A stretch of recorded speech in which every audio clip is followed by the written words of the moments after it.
খরচ করবো সেই সাধ্য আমাদের অনেকেরই নাই, তারপরও করতে হচ্ছে অনেক ক্ষেত্রে। আর আমরা যে অমানবিক পরিশ্রম করি সেটা আপনারা যে অমানবিক পরিশ্রমটা মাঠে করেন, তো এই ধরনের অমানবিক পরিশ্রমের চাকরি খুব কমই আছে। সেই ক্ষেত্রে আপনাদের অনেক কিছুই প্রাপ্য, এটা আমরাও জানি, কিন্তু প্রাপ্য এই দাবিগুলো আমরা করবো যাতে করে এগুলা পরবর্তীতে আমরা পাই, সেই ন্যায্য দাবিগুলো আদায় করতে পারি, এবং সেই দিনের অপেক্ষায় আমরা আসি এবং থাকবো ইনশাআল্লাহ। কিন্তু আবার এটাও মনে রাখতে হবে, যে আগেই বললাম যে বঞ্চিত হয় না এমন কোনো জায়গা নেই। আপনারা এটাও জানবেন, বিভিন্ন বড় বড় দপ্তরে যারা বাংলাদেশ রাষ্ট্রের অনেক গুরুত্বপূর্ণ দায়িত্ব পালন করেন, ধরেন সচিব,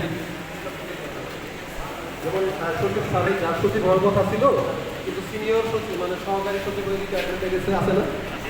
যে পুলিশ সেক্রেটারি হয়ে রিটায়ারমেন্টে গেছে, আছে না? তার তো প্রাপ্যতা ছিল সেও সচিব হবে, সে ভুক্তভোগী না?